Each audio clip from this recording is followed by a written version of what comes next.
this was the opposite. It was a lot of pints that we had to boil down to make into a roux. It's a very good analogy. It's quite middle class. It's very middle class. It's kind of a hummus.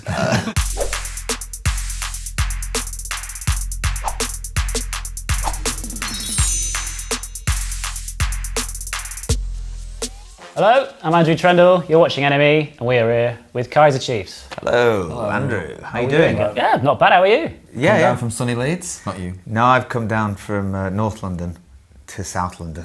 Because this was the weekend you spent with The Who in Wembley. Yes, we did. We played The Who last weekend. That was pretty good. We didn't play overly long, but we enjoyed every second of it. And it's I didn't realise we hadn't played Wembley before, but we haven't, and it's big. It is very big. Goes right up to the gods. I don't know what it's like right up at the top there, but I wouldn't mind having a look down. Did you get the tingles when you shouted hello Wembley? I didn't shout hello Wembley. It's a missed opportunity. No, I think I'm going to save that one until I actually shout it for real. What gives you the tingles after everything you've done? You don't want to know. It's very dark. So how were backstage vibes? Eddie Vedder, The Who, all that lot? It was very good. It was a really good gig, really friendly gig, I thought. And I was actually really excited about Wembley because someone asked me a few years ago what's left on the bucket list or whatever, and I said we've never played Wembley. The tingles. And it was almost as if someone had listened.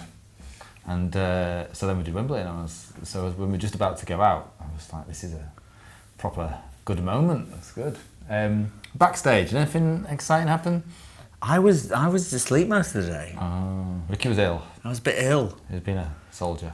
Yeah, I soldiered up. But the thing is, it's weird that because I recommend it, a cure-all. You know, they say antibiotics are becoming weaker and weaker because we're getting more immune. If playing Wembley does perk you up a bit.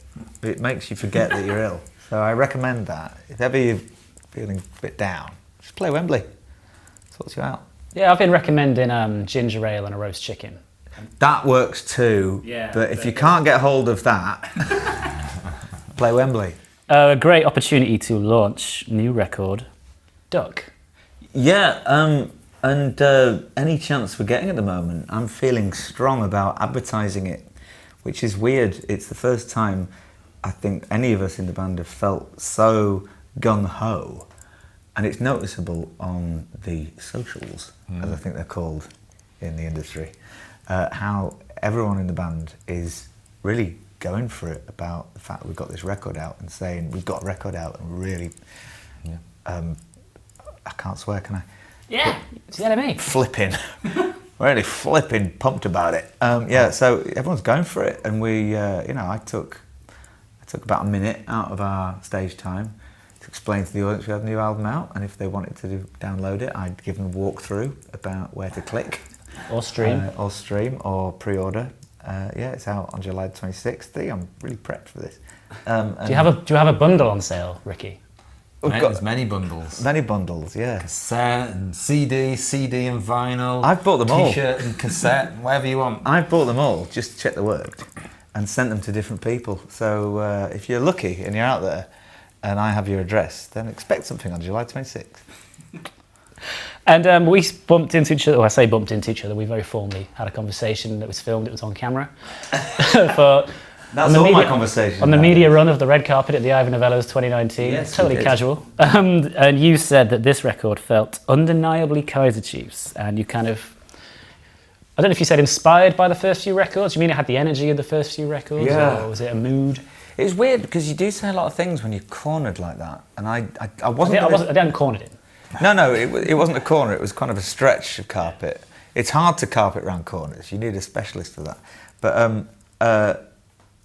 I agree with most of it, which is strange for me to say something on a red carpet and agree with it later on. But what do you think, Simon? I think the same. I think there's the confidence that it's a good album, and I think one of the things we're trying to do was have Kaiser Chiefs DNA through it, but without just making a record we've made before. So it's quite hard and I think it was the hardest record we've ever had to make, and it took us quite a long time. But I think the confidence is, so we were doing the set list for Wembley, and I wrote it, and I was like, are we really going to start with People Know, which very few people at the stadium are gonna know People won't know it. People won't know it. Yeah. And everyone was just like, yeah, let's do it. It'll be great, and it was great. So I think that's just the confidence in the record that, you know, starting with a song that not many people know. The odd thing about when you're in your, I mean, especially nowadays, it wasn't so much of a rarity a while ago, but now to be in a band in your, 16th year?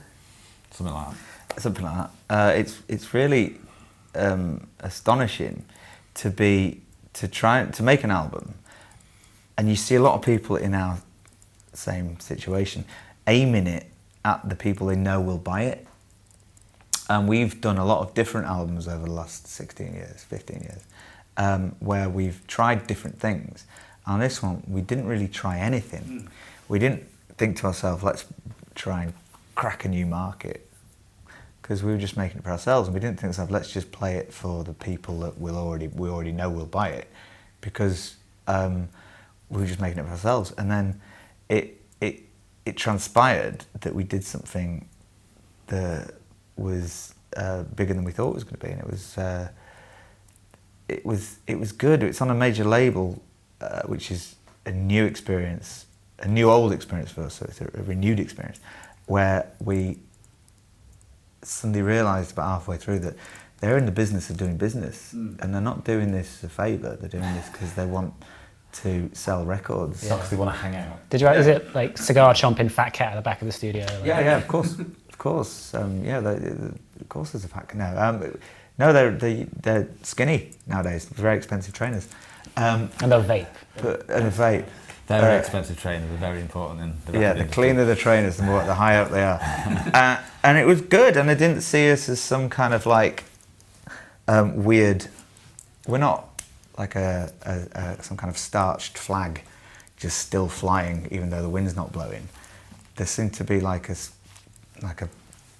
push behind it, where it was like, this is going to be good and big, and we need to put as much work into this as you are.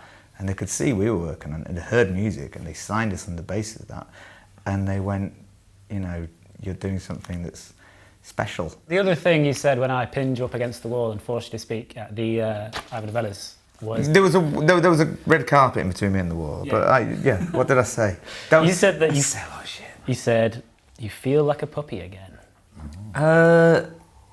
In many ways, right, look, what's a puppy feel like? Cuddly?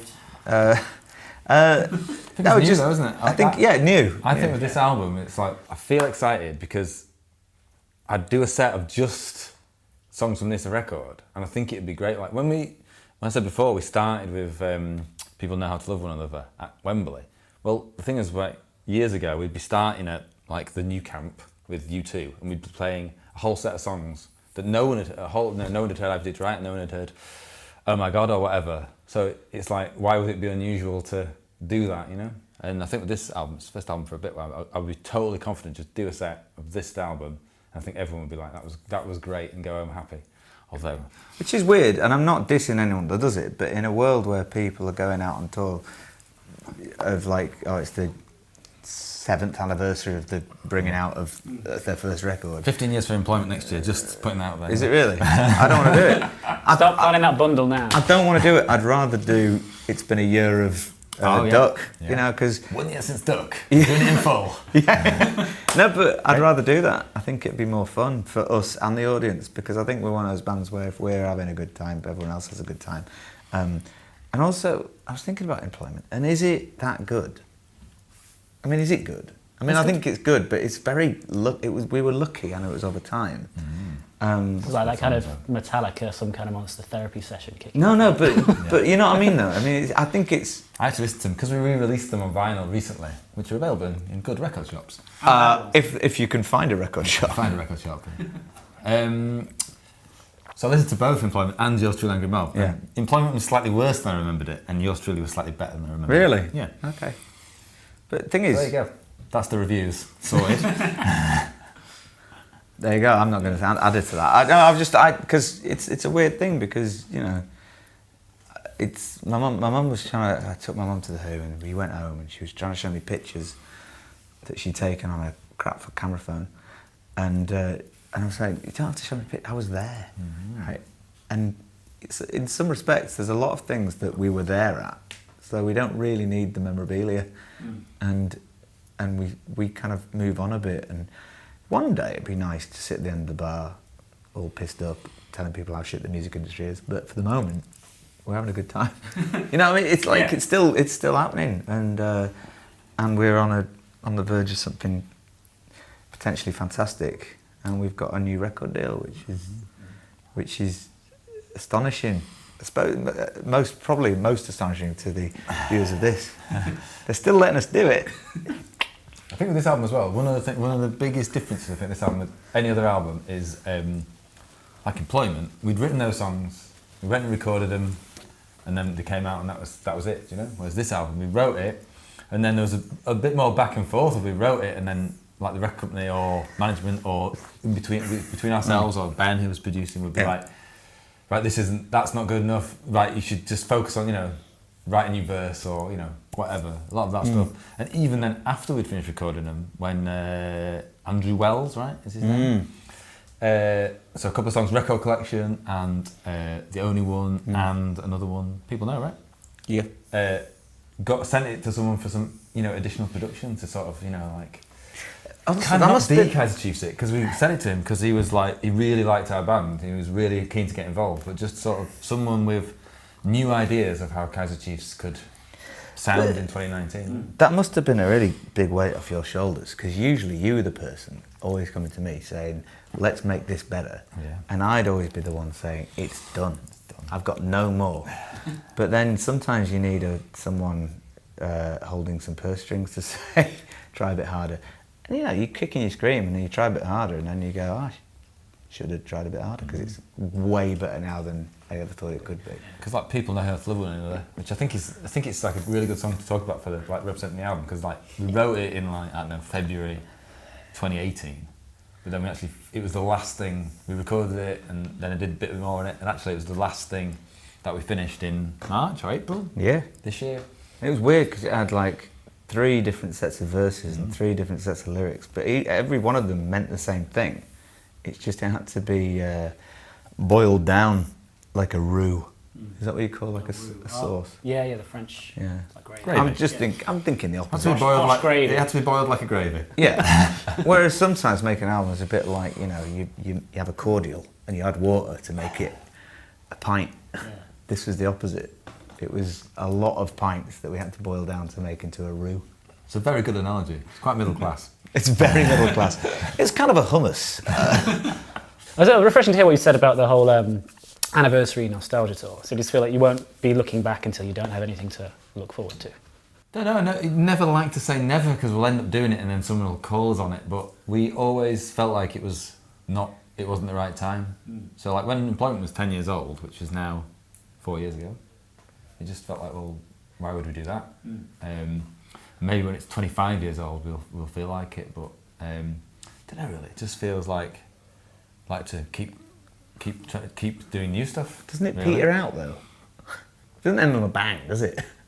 Well, yeah, but then you do like everyone does. You do the album and then you do some other hits. Oh, Fade into the Shadows, costume change. Keep the rhythm section going, come back out. But then how would you change? I could daub you with something. We're starting stripy blazers. Or we end in leather. Or like we could Velcro the size of your trousers, like in the Full Monty. What's underneath Whip though? another pair of trousers, exactly the same pair of trousers. The problem with early doors was those white, very skinny. Well, they'd go under your bell bottoms. Speaking of white skinny jeans, tour with Razorlight.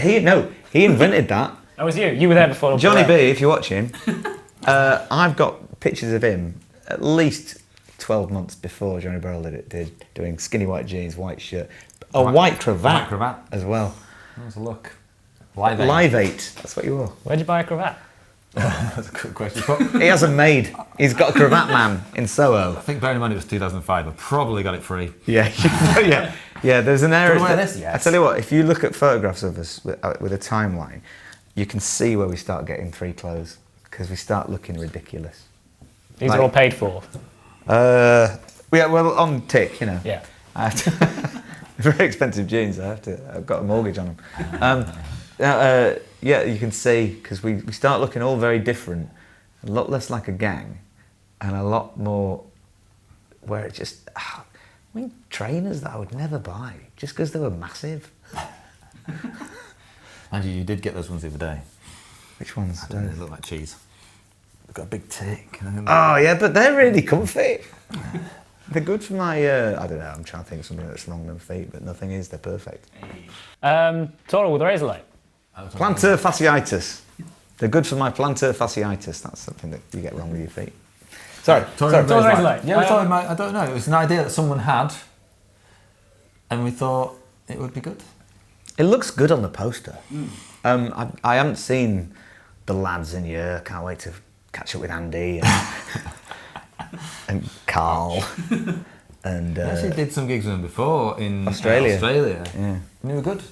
My favourite thing about touring with Razorlight was the fact that Johnny Burrell didn't have a suitcase, he had a trunk with JB on it. That's amazing. And when that comes out on a carousel in Australia, you think, all I'm thinking is, excess baggage, mate.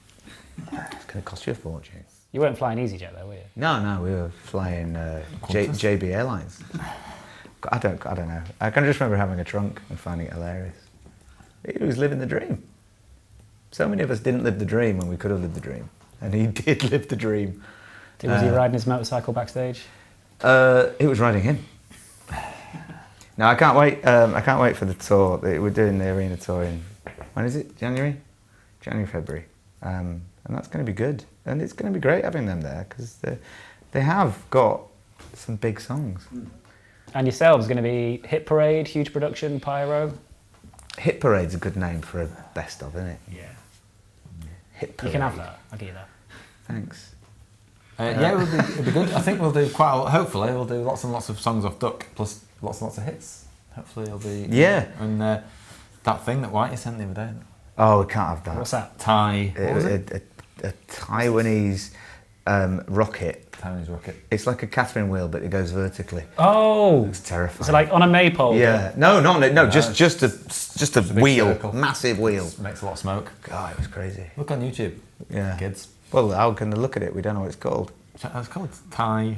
I'll tell you what, I'll WhatsApp you. It'll say it here.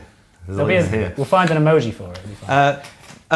Yeah, it's really good. So, because every time you bring an album out, you've got new artwork to play with, and we can make this. We really enjoy making a really good big show because we've done one for every album, and it's always been different. It's always been quite exciting to play with the themes of the record and play with like the energy that the record has. Because we always make something very different to the last one. Like Education and War was. It was quite dark. It was like almost a, what do you call the albums that people make about things? My brain's gone. Concept album. About Education and War, and then Stay Together was a pop record. So we had the artwork and the staging for that was all quite poppy. That was my favourite stage, whatever, set. Which one? Ever, Stay Together one. We started off in a little cube that looked like a sort of working men's club stage, small working men's club stage with like gold, silver. Lame. That. See, we help each other out. It's a concept, lame. No, like strings of gold behind us. So what we did was, people walked into the arena, and the support bands played and everything like that. And then we started the show, and it looked like we'd spent nothing on it. And we had gold lame, and two balloons, one said K and one said C. And we were playing quite close together. And a bubble machine that we got from Maplin's. Everything on the stage was from Maplin's when it was still open. Kids, Maplin's. You would have loved it. And we played 3 songs. People thought, shit. I paid good money for this rubbish. But then that little stage moved back and it opened up a bit, and then that just became the drum rise, and we all stepped off and we had a big show. Hey. It's good. Good. Yeah, keep you guessing. But that was really good fun doing that. But we always like planning the big shows. Where are you going to shop now you can't go Maplin? Oh, is Tandy still around? No, Tandy's like... Radio Shack? It's a long drive. Tell you what, you can do it online. Do you have a Works near you? The constantly closing down. The Works? Yeah. Is that one of the shops that just sells books? No, they also sell like crap puzzles. Crap puzzles. And like a annual of some kind of serial killer from the 70s. Yeah, I know it works. I like it works. I'll take you. But massive packs of Sharpies. Yeah. Like 50 Sharpies. Stuff like that. Half of them are missing. Yeah. The works. And maybe one of those bodies of like, you can recreate the body of a human and put the heart in and stuff. We'll get the tour sponsored by the middle section of Lidl, where you can get like a barbecue, a badminton set. Do you know what? I was in somewhere in Spain just last year. There was a wedding and they said, we need to blow up some balloons. Get here quick. And I was in a car. I saw a Lidl. I went, there'll be something in there. Went in. There was a machine in the middle aisle, air compressor, specifically for the job. I knew it was going to be there. It wasn't even like I thought, oh, I'll just chance my arm. I thought, oh, we want a Lidl. This is a Lidl advert now. You know, we shouldn't be doing Lidl adverts. If anyone should be doing it, Noel Gallagher should be doing it. Little by little. Hey! Hit it first. Right, we'll see you in the middle aisle. Cheers, guys. In the middle aisle. In the middle aisle. Thank you. Cheers, guys. Thanks very much.